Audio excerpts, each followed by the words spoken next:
사랑과 감사의 마음을 담아 예쁜 카네이션 꽃을 달아드렸습니다.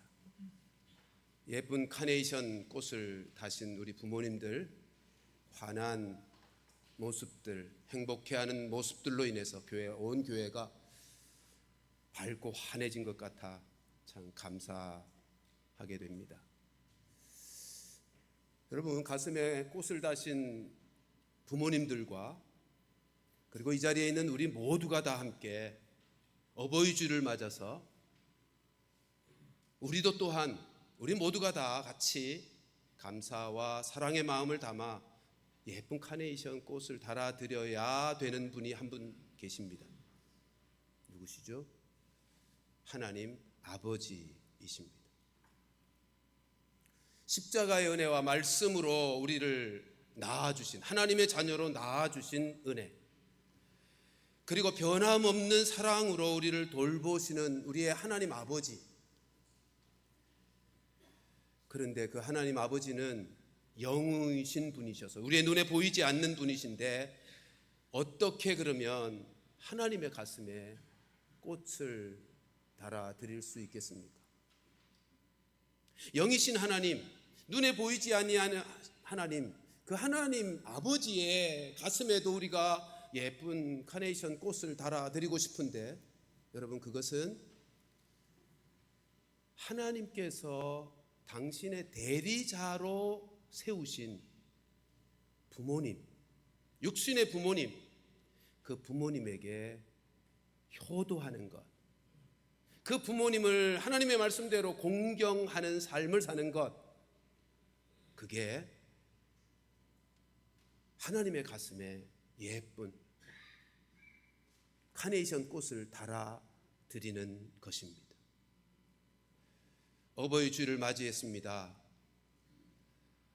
부모 공경하라고 하신 하나님의 그 말씀에 순종하면서, 그래서 다시 한번 부모 공경하기를 새롭게 마음에 다짐하면서 부모 공경 앞으로 더 잘해서 하나님의 가슴에도, 우리 아버지 되신 그분의 가슴에도 예쁜 카네이션 꽃을 달아드리는 우리 모든 성도들 되시기를 주님의 이름으로 축원합니다.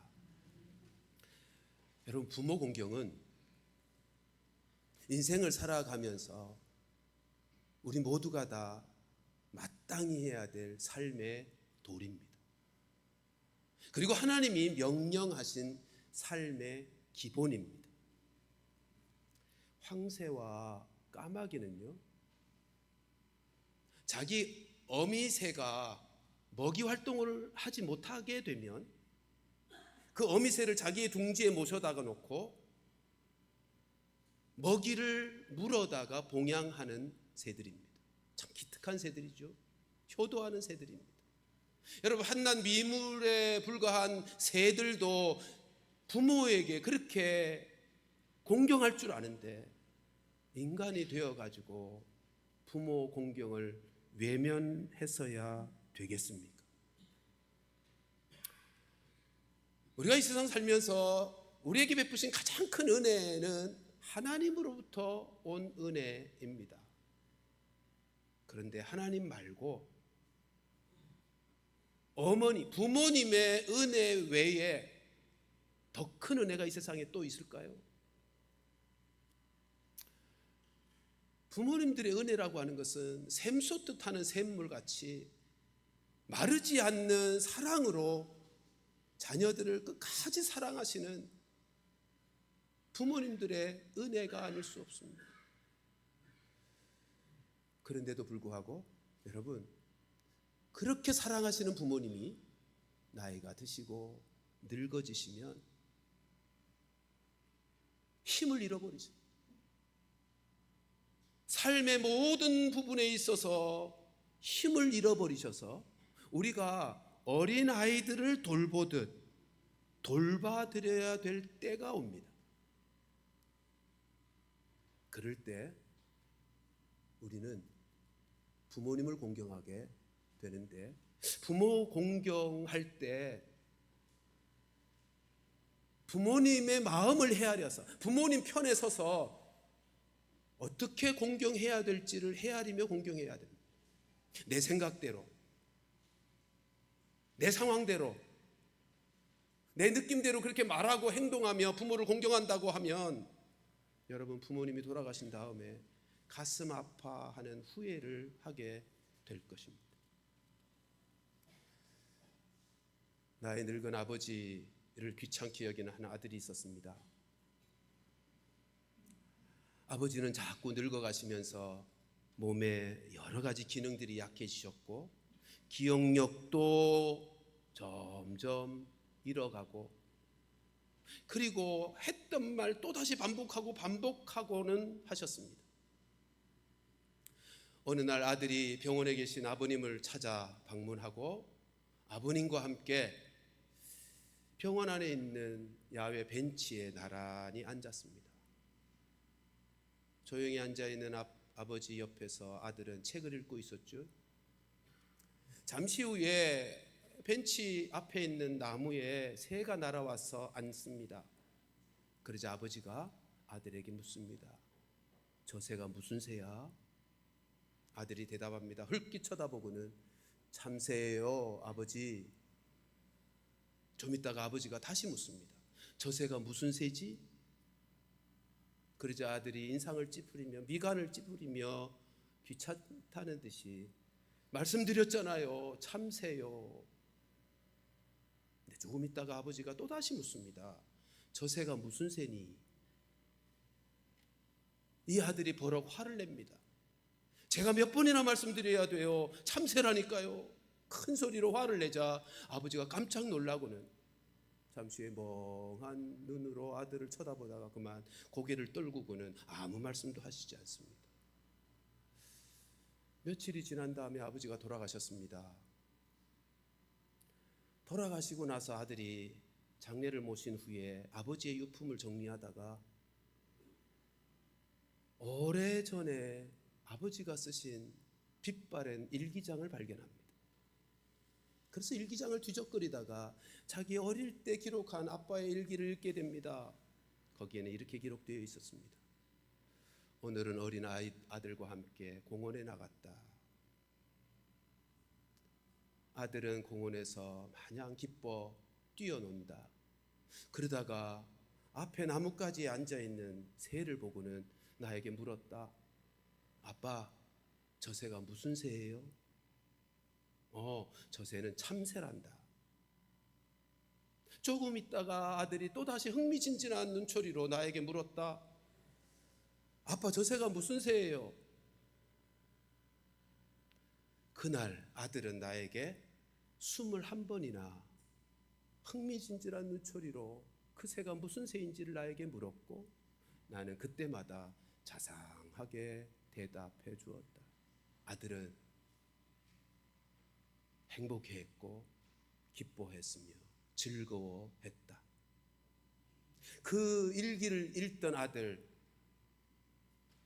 눈에서 눈물이 툭툭 떨어집니다. 잠시 후에는 두 손으로 머리를 감싸고는 통곡을 합니다. 여러분, 나이 드신 부모님들은요,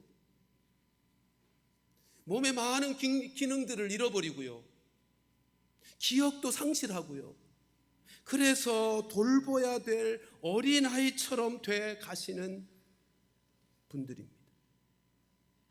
그럴 때 우리는 부모님을 어린 아이들을 돌보듯이 세밀하게 배려하고 살피고 보살펴 드려야 하는 것입니다.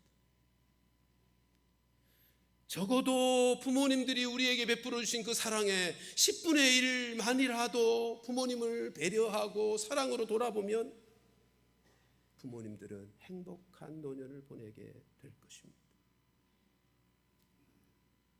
연로해지셔서 심신이 약해지신 부모님의 몸과 마음을 살아생전에 잘 헤아려 드리면서 부모님께 감사한 마음을 표현하고 고맙다고 말씀드리고 마음을 편안하게 해드리는 것, 그것이 네 부모를 공경하라 말씀하신 하나님의 말씀대로 부모를 공경하는 것이고, 하나님을 경외하는 삶입니다. 여러분, 부모 공경은 적어도 예수 믿는 하나님의 자녀된 우리들에게 단순한 윤리의 문제가 아닙니다. 그것은 우리에게 주신 계명, 하나님의 명령의 말씀이기 때문에 우리 그리스도인 된 우리들에게 부모 공경의 삶이라고 하는 것은 단순한 윤리의 차원, 도덕의 차원이 아니라 신앙의 차원입니다. 이 사실을 잊지 마십시오. 한번 따라 하실까요? 부모 공경은 신앙이다. 다시 한번, 부모 공경은 신앙입니다. 그러면 우리가 어떻게 해야 부모 공경을 잘 할 수 있을까요? 여러분, 우리가 하나님의 말씀들을 순종하려고 할 때 저절로 되지 않죠. 하나님의 말씀을 순종하는 삶을 살기 위해서는 우리 자신을 내려놓고 타락한 본성, 말씀 앞에 죄악된 본성을 가진 우리 자신을 쳐서 복종시키게 만드시는 성령님의 도우심이 필요한 것처럼, 여러분, 부모를 공경하는, 그리고 부모를 사랑으로 섬기는 것, 그것은 저절로 되는 일이 아닙니다. 부모를 공경하는 그 일을 위해서는 우리의 마음을 써야 되고 힘을 써야 되는 일인데, 하나님의 은혜를 구하고 주님의 마음을 품어야 부모 공경을 제대로 할 수 있는 거예요. 내 부모를 공경하라 우리에게 말씀하신 하나님은요, 우리에게 할 수 없는 것 하라고 하시지 않았지 않겠습니까? 우리가 할 수 있기에 명령하신 것인데, 따라서 우리가 부모 공경하기를 뜻을 세우고 하고자 힘을 쓰면, 여러분, 하나님은 부모 공경할 수 있는 능력도 주시고 은혜도 주시고 지혜도 우리에게 공급해 주십니다. 우리가 스스로 하려고 하면 자기중심적이고 이기적인 우리들인지라 한계가 있어요. 금세 인간적인 한계에 부딪히고 실제로 우리의 삶의 빡빡한 현실 속에서 내가 우선이 되잖아요. 그래서 지속적인 부모 공경을 할 수가 없는 거예요. 여러분, 그나마 부모님이 경제활동을 하시고 경제적인 능력이 있을 때, 그리고 건강하실 때, 그리고 부모의 관계가 화목되었을 그때는 그나마 부모 공경 그런 대로 할 수 있어요. 그러나 부모가 경제적인 능력을 다 잃어버리고 건강도 상실하여 지속적으로 부모를 돌보고 섬겨야 되는 상황이 오면 부모를 돌보는 그 일, 부모 공경하는 일이 쉬운 일이 아닙니다. 그래서 우리 주님이요, 우리를 할 수 없는 일을 하라고 하신 분이 아니시기에 우리를 할 수 있도록 하셨어요. 그게 뭐죠? 여러분, 부모 공경의 말씀이 에베소 6장인데 하나님께서 우리로 살아야 될 인간관계의 삶을 에베소 5장부터 말씀하십니다. 인간관계를 바르게 그리고 복되게 할 수 있는 비결을 말씀하시기를 시작하시면서 주신 말씀이 에베소 5장 18절 하반절입니다. 우리 같이 한번 읽어보십시다. 시작. 오직 성령으로 충만함을 받으라. 아멘. 여러분, 성령 충만함을 받아서 주님의 마음을 품을 때 비로소 우리는 부모 공경을 제대로 할 수 있습니다. 왜요? 성령님이야말로 사람의 마음을 헤아릴 수 있거든요. 사람의 마음의 생각이 어떠한지, 그 상황이 어떠한지 성령님께서 사람의 마음을 잘 헤아리시기 때문에 우리가 성령 충만하면 우선 주의 마음을 품게 되고, 그래서 부모님의 상황들을 헤아리고 내 중심이 아니라 부모님의 상황과 마음을 헤아릴 줄 아는 인생이 되어서 부모 공경을 그때 비로소 제대로 할 수 있게 되는 것입니다. 특히 믿지 아니하는 부모님을 모시고 살아가는 자녀들은, 여러분, 믿지 아니하는 부모님 모시고 살아가는 자녀들, 믿음의 자녀들이 부모님에게 효할 때 최고의 효가 뭐예요? 그것은 두말할 것 없이 예수님 믿게 해서 천국 가는, 영원한 하나님 나라 함께 들어가게 하는 거, 그게 최고의 효도 아니겠어요? 근데 그렇게 하려고 치면 부모님의 반응과 상관없이 하나님이 우리에게 말씀하신 바 부모 공경을 잘 해야 되는데, 그렇게 할 수 있는 힘과 지혜와 능력이 성령으로 되는 일이랍니다. 그래서 성령 충만하라는 말씀부터 하시고 인간관계에 대한 말씀을 하시며 부모를 공경하라고 말씀하고 계신 것입니다. 우리가 성령 충만해야 주의 마음을 품고 부모 공경을 제대로, 부모님을 따뜻하게 배려하고 사랑 가운데 순종하며 보살펴 드리는 참된 부모 공경을 이루어 갈 수 있습니다. 부모 공경은 이처럼 우리의 힘으로 하는 것이 아니라 성령 충만하여 주의 마음을 품고 사람의 마음을 헤아릴 줄 아는 그 마음을 가지게 될 때 이루어질 수 있으니, 이 사실을 명심하시고 오늘 어버이 주일을 맞이해서 하나님을 향한 신앙을 가지고 성령 충만해서 부모 공경 잘하기를 다짐하고, 그렇게 부모 공경 잘 이루어가는 우리 모든 성도들 되시기를 주님의 이름으로 축원합니다. 그런데 오늘날 예수 믿는 자녀들도 신앙으로 살기보다 합리적으로 살아가려고 하기 때문에 부모를 공경하지 않아야 될 이유, 부모를 공경하지 못하는 이유들을 가지고 있습니다.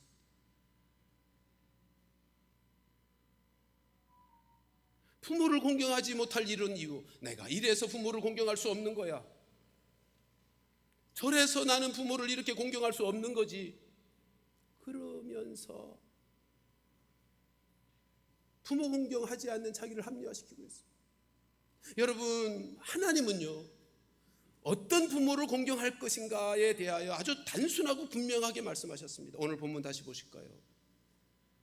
내 부모를 공경하라입니다. 우리 빨간 글씨만 같이 한번 읽어보실까요? 시작. 내 부모를 공경하라. 예. 하나님이 우리에게 어떤 부모를 공경할 것인가에 대한 말씀에는 딱 한마디입니다. 내 부모를 공경하라. 여러분, 아들 셋을 둔 어떤 아버지가 있었는데 그 아버지가 성격이 난폭하고 못된 삶의 버릇을 가지고 있었습니다. 그 아버지는 술을 자주 마셨는데 술 먹고 집에 들어오면 아내를 때리고 어린 아들들을 발로 차고 집안에 있는 물건들을 던져 부수고 거기다가 도박까지 해서 집안의 재산들을 탕진하는 무책임한 아버지였습니다. 마침내 결과적으로는 이 아버지가 도박 빚을 해결하지 못한 채 집에서 도망가서 멀리 알지도 못하는 곳에 연락도 취하지 않은 채 오랜 세월 동안 떠나 있었습니다. 어린 아이들과 어머니는 힘겹게 30년의 세월을 보냅니다. 그래도 이 아들들이 참 건강하게 잘 자라서 결혼도 하고 가정을 이루어 주변에서 함께 살아가고 있고 신앙생활도 잘하는 자녀들이 되었습니다. 30년의 세월이 지난 다음에 아버지로부터 이 큰아들에게 편지가 날라왔어요. 편지의 내용은 이렇습니다.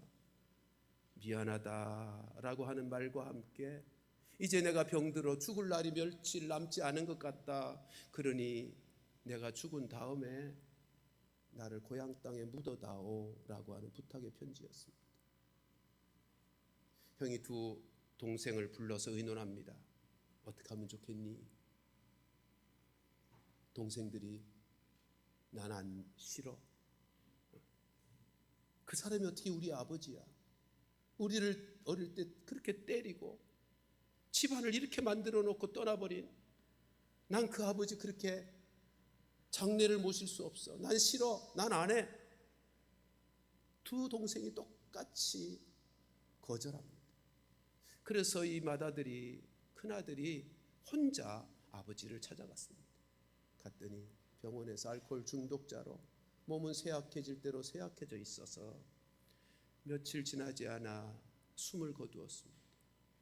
이 큰아들은 아버지를 모셔다가 아버지가 원하는 대로 고향 땅에 땅을 사서 장례를 잘 모셔드렸습니다.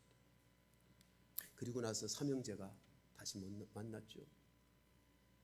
두 동생이 형을 향해서 화를 냅니다.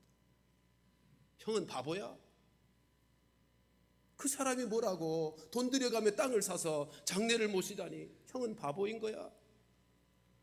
그럴 때 형이 두 동생에게 이렇게 말합니다. 하나님은 성경에 부모를 공경함에 있어서 네 부모를 공경하라고 말씀하셨어. 단지 그렇게만 말씀하셨지 다른 조건이나 다른 자격을 가지고 부모를 공경하라고 말씀하시지 않았단다. 단지 내 부모를 공경하라 말씀하셨다고 동생들에게 말했습니다. 여러분, 그 부모님이 사회적으로 실패한 분일지라도, 그 부모님이 나에게 넘겨줄 유산이 하나도 없는 분이라 할지라도, 그 부모님이 심지어 나에게 상처를 주신 분이라 할지라도 하나님은 말씀합니다. 네 부모를 공경하라. 여러분, 이렇게 하는 것이 인간의 도리입니다. 그리고 하나님의 명령, 하나님의 계명의 말씀입니다. 이 일이 결코 쉽지 않기에 하나님께서 5계명에다가 축복의 말씀을 담아 놓으신 것입니다. 내 부모를 공경하라. 그리하면 말씀하시면서 하나님께서 축복을 약속해 주셨다고요. 우리 다시 한번 12절 말씀을 읽어보실까요? 시작.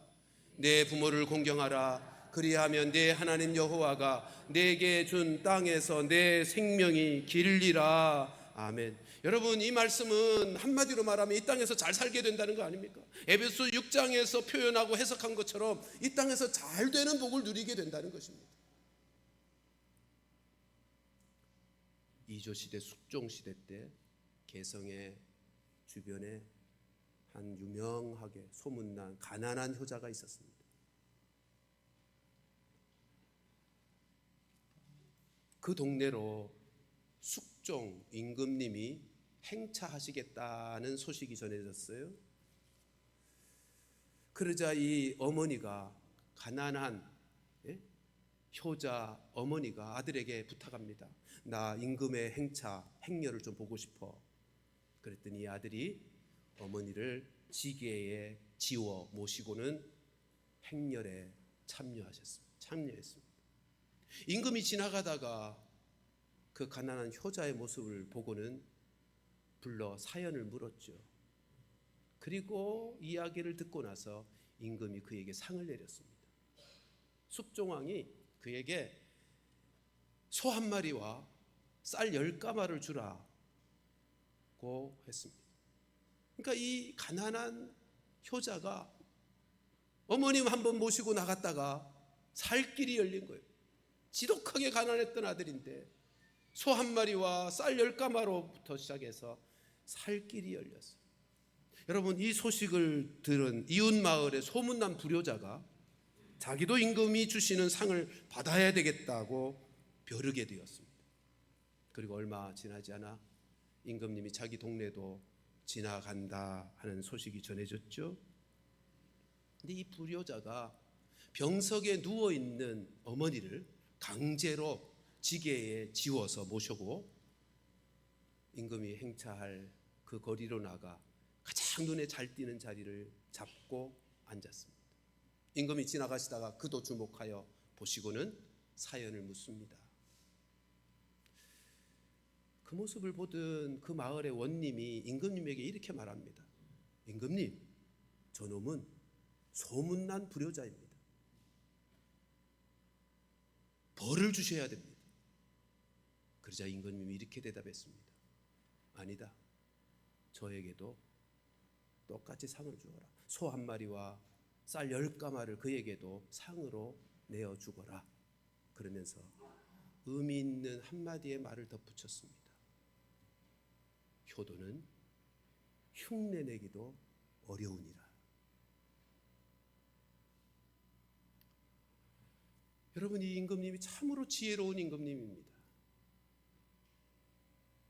효도할 줄 아는 백성이 되면, 흉내를 내더라도 효도할 줄 아는 백성들이 이루어지면 그 사회가 건강하고 나라가 강한 힘 있는 나라가 될 것을 이 임금이 안 거예요.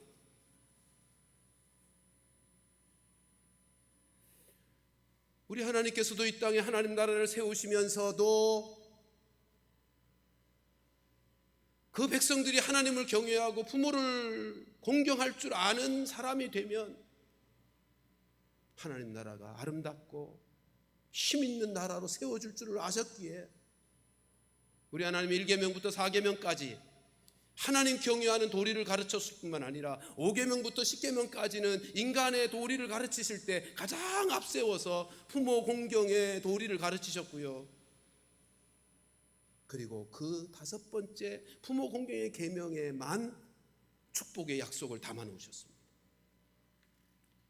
여러분, 부모 공경의 계명만 잘 지키면, 이것을 지킬 줄 아는 사람이 되면 6번째부터 10번째까지 나머지 모든 계명은 잘 지킬 줄 아는 인생이 되게 되어 있어요.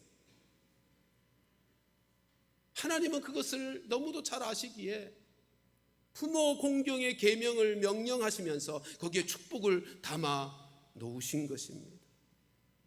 따라서 부모 공경 잘해서 이 땅에서 잘 되는 복을 누림으로 그가 힘있게 하나님 나라를 세워갈 수 있도록 5계명을 명령하신과 함께 복을 그곳에 담아 주신 것이죠.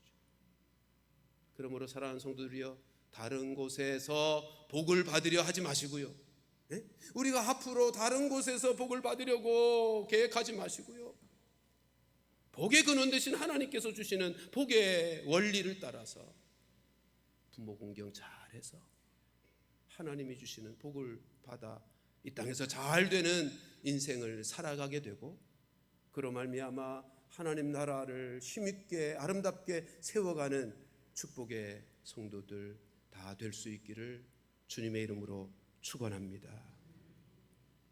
이 부분에서 추가할 것 하나 있습니다. 여러분, 나는 부모님들이 이젠 다 세상을 떠나셨는데요, 나 공경할 부모가 없는데요 라고 하는 분이 혹시 계십니까? 그분들과 더불어 이 자리에 있는 우리 모두가 꼭 기억할 것이 있습니다. 하나님께서 5계명을 주실 때 그 계명, 그 계명은 단순히 육신의 부모에게만 공경하라고 주신 계명이 아닙니다. 원리상 주신 계명으로서 어르신들을 공경하라는 내용이 담겨 있는 계명이고, 하나님이 우리 가운데 세우신 권위자들도 공경하라고, 예의 바르게 공손하게 대하며 공경하라고 주신 계명이라는 사실을 잊지 말아야 할 것입니다. 여러분, 부모 공경 잘하면 하나님이 잘되게 하시는 복을 주신다고 했는데, 그 중에 어떤 최고의 복을 받는지 아십니까? 그것은 자녀들이 잘 되는 복입니다. 생각해 보세요. 부모 공경을 잘하면 내 자식이 나를 보면서 그 역시도 부모 공경을 할 줄 아는 인생이 될 것입니다. 부모 공경 잘하는 자녀에게 하나님께서 복 주시겠다고 약속하셨으니, 부모 공경 잘할 때 자녀들이 이어 복된 인생, 복된 가정과 가문을 세워가지 않겠습니까? 그래서 출애굽기 20장 6절에서는 이렇게 말씀하고 있는 것입니다. 같이 한번 읽어보십시다. 시작. 나를 사랑하고 내 계명을 지키는 자에게는 천대까지 은혜를 베푸느니라. 아멘. 기억하십시다. 인생을 창조하신 하나님께서 인생이 어떻게 하면 가장 잘 사는 것이고 가장 복되게 사는 것인지를 누구보다도 잘 아실 하나님께서 복되게 살아가는 인생의 비결을 우리에게 말씀하셨습니다. 네 부모를 공경하라. 그러므로 하나님이 주신 말씀을 따라 부모 공경하는 것이 내 인생을 가장 안정스럽게, 가장 복되게, 가장 행복하게 살아가게 하는 삶인 줄로 믿고, 육신의 부모님들을 앞으로 더 잘 마음을 써서 마음을 헤아리며 주님의 마음을 품고 공경할 수 있기를 바라고요. 이 계명에 담긴 말씀처럼 어르신들 잘 공경할 수 있기를 바라고요.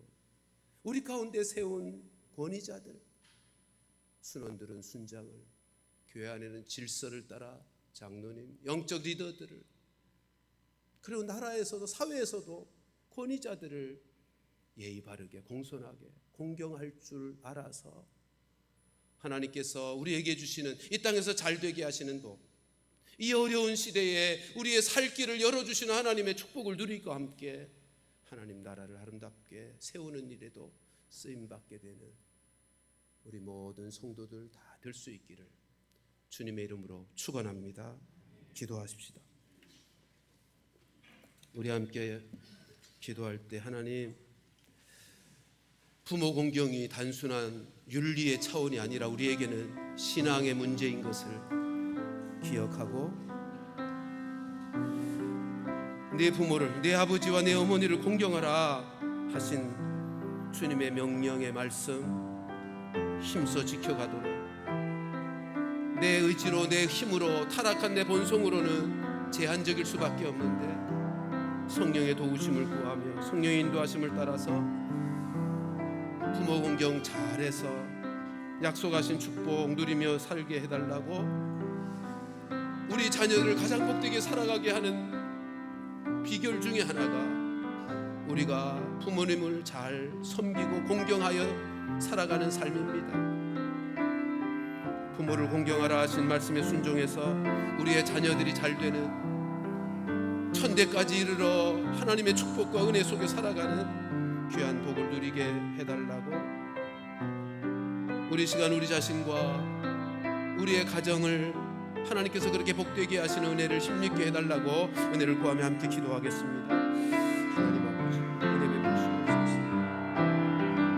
주님 앞에서 부모 공경을 단순히 죄스럽다가 아니라 신앙으로 성면하여가는 은혜가 있게 하여 주시옵소서.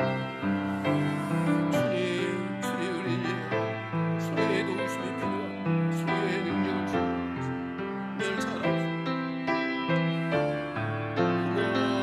부모를 섬겨야 될지 구별하지 않게 하시고 하나님 내 부모를 공경하라 하시옵소서. 부모 공경의 역사 은혜를 허락하여 주시옵소서. 그 앞에서 영으로 되어주옵소서. 주님 도와주시고 구행할 자라에 싸게 복을 보게 해주시고 하나님 위해서 잘해주시고 우리의 오는 가정의 대대로 이어서 하나님의 주님 위에 주고 귀한 이루어가는 하나님의 주시옵소서. 간절히 바라옵고 원하옵고 하나님 아버지, 우리로 부모 공경의 삶이 단순한 윤리가 아니라 신앙인 것을 확인하며 하나님을 경외하는 마음으로 부모 공경하는 복된 인생들 되어지도록 다시 한번 일깨워 주시는 은혜를 인하여 감사를 드립니다. 부모 공경할 줄 아는 사람들 되게 해 주시옵소서. 할 수 없는 것 하라고 하시지 않았고 할 수 있도록 우리에게 성령님 보내어 주셨사오니 날마다 성령의 도우심을 힘입어서 주의 마음 품고 부모님의 상황과 부모님의 마음을 헤아리며 부모님의 마음을 기쁘시게 해드리고 편안하게 해드리며 부모님을 잘 살펴 공경하는 복된 자녀들 다 되게 하여 주시옵소서. 다른 데서 복을 받아 살기를 생각하지 않게 하여 주옵시고, 복의 근원 되신 하나님께서 우리에게 어떻게 사는 것이 복된 인생을 사는 비결인지를 가르쳐 주신 대로 부모 공경 잘해서 이 땅에서 잘 되는 하나님의 축복을 누리는 인생, 무엇보다도 우리의 자녀들의 삶이 잘 되게 되는 이 축복의 복을 누리도록 부모 공경 잘하는 남은 생에 살아가게 하여 주시옵소서. 우리 동북교회 소속된 모든 가정들이 다 부모 공경의 이 삶을 잘 살아내어 천대에 이르기까지 하나님의 은혜와 축복 속에 살아갈 수 있게 역사하시고, 이 땅에서 잘 되는 복을 누리면서 하나님 나라를 힘있게 아름답게 세워가며 쓰임받는 귀한 주의 백성들이 다 되게 해 주시옵소서. 예수님의 이름으로 기도하옵나이다. 아멘. 우리 함께 일어나셔서 부모님의 사랑과 은혜를 기억하고 공경하기를 다짐하며 함께 찬송하겠습니다. 어머니의 넓은 사랑 귀하고 귀하다. 그 사랑이 언제든지 나를 감싸줍니다.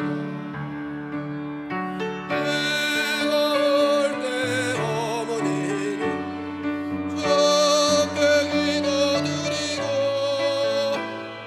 내가 기뻐 웃을 때에 찬송 부르십니다.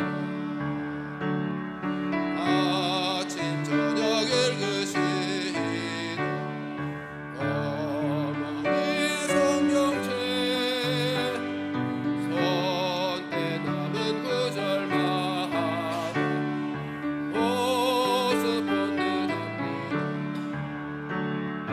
믿는 자는 누구든지 영생함을 얻으리. 들려주신 귀한 말씀 이제 힘이 됩니다. 홀로 누워 괴로울 때, 헤매다가 지칠 때 부르시던 찬송 소리 궤에 살아옵니다.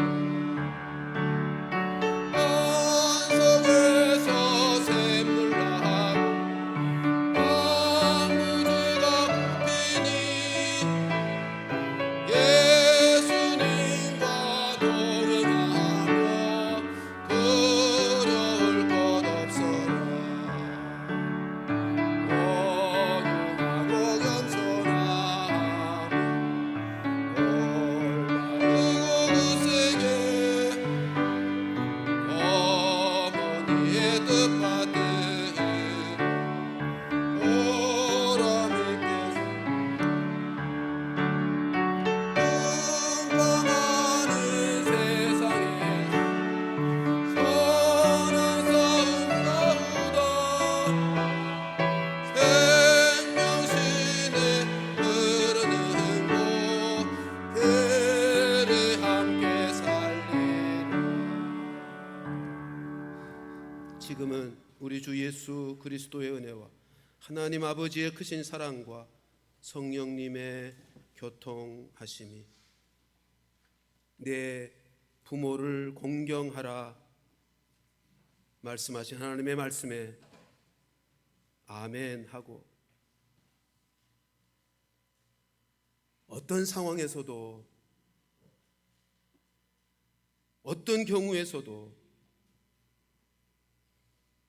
성령의 도우심을 받아 부모님을 공경함으로